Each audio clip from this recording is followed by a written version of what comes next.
नमस्कार माय to family. तर पनवेल कोणमधील 1309 विजेत्यांना घरासाठी अखेरची संधी। तर याच्यावर मी ऑलरेडी एक व्हिडिओ बनवलेला आहे, परंतु तरीही काही गिरणी कामगार जे आहेत त्यांनी वंचित राहू नये, त्याच्यामुळे त्यांच्यापर्यंत ही माहिती पोहोचावी, त्याच्यासाठी हा व्हिडिओ जो आहे तो मी पुन्हा बनवत आहे। तर म्हाडाच्या मुंबई मंडळाने नुकतेच एक जाहीर निवेदन प्रसिद्ध केले आहे आणि त्याच्यामध्ये त्यांनी कामगारांसाठी 2016 मध्ये काढण्यात आलेल्या घरांच्या सोडतीतील कोण पनवेलमधील विजेत्यांनी अद्याप घरांचा ताबा घेतलेला नाही अशा विजेत्यांना अर्ज स्वीकारण्यासाठी कागदपत्रे सादर करण्यासाठी अखेरची संधी देण्यात आली आहे।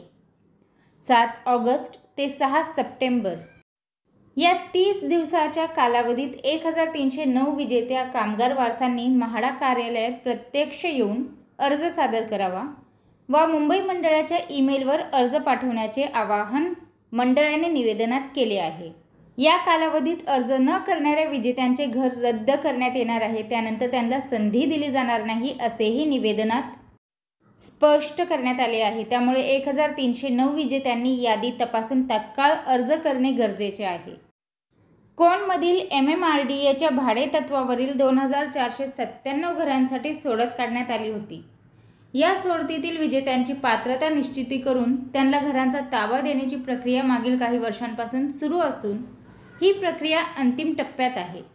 असे असताना 1309 विजेत्यांनी अद्याप घरांचा ताबा घेतलेला नाही। या विजेत्यांना वारंवार आवाहन करूनही त्यांनी ताब्याची प्रक्रियाच सुरू केलेली नाही। त्यामुळे आता या विजेत्यांना एक शेवटची संधी देण्याचा निर्णय मंडळाने घेतला आहे। त्यानुसार नुकतेच म्हाडाच्या अधिकृत संकेतस्थळावर 1309 विजेत्यांच्या यादीसह एक जाहीर निवेदन प्रसिद्ध करण्यात आले आहे। या निवेदनानुसार 7 ऑगस्ट ते 6 सप्टेंबर दरम्यान या विजेत्यांना कार्यालयीन वेळेत कागदपत्रांसह उपमुख्य अधिकारी गिरणी मुंबई मंडळ कक्ष क्रमांक 204 पहिला मजला येथे प्रत्यक्ष निवेदन अर्जासह संपर्क साधता येणार आहे। ज्यांना प्रत्यक्ष संपर्क साधता येणार नाही त्यांना panvelcon.doc.mahada@gmail.com या ईमेल ID वर अर्ज जमा करता येणार आहे। आता जर तुम्हाला तुमचे नाव आपल्या या यादीमध्ये आहे का हे पाहायचं असेल तर mahada.gov.in या संकेतस्थळावर 1309 विजेत्या कामगार वारसांची यादी मंडळाने प्रसिद्ध केली आहे। ही यादी तपासून संबंधित विजेत्यांनी तातडीने अर्ज सादर करणे आवश्यक आहे। 30 दिवसाच्या कालावधीत अर्ज सादर करून घराचा ताबा घेण्याची प्रक्रिया सुरू न केल्यास संबंधित विजेत्यांना घरात स्वारस्य नाही असे समजले जाणार आहे। त्यानंतर घर रद्द करून त्याऐवजी प्रतीक्षा यादीवरील विजेत्यांना संधी देण्यात येणार असल्याचे मंडळाने स्पष्ट केले आहे। म्हाडाच्या संकेतस्थळावरील यादी तपासून विजेत्यांनी तातडीने अर्ज करावा असे आवाहन गिरणी कामगार संघटनांनीही विजेत्यांना केले आहे। 30 दिवसाच्या आत अर्ज करणार नाहीत त्यांना पुढील सोडतीत संधी देणार की नाही हे स्पष्ट नाही। त्यामुळे मंडळाने हे स्पष्ट करावे।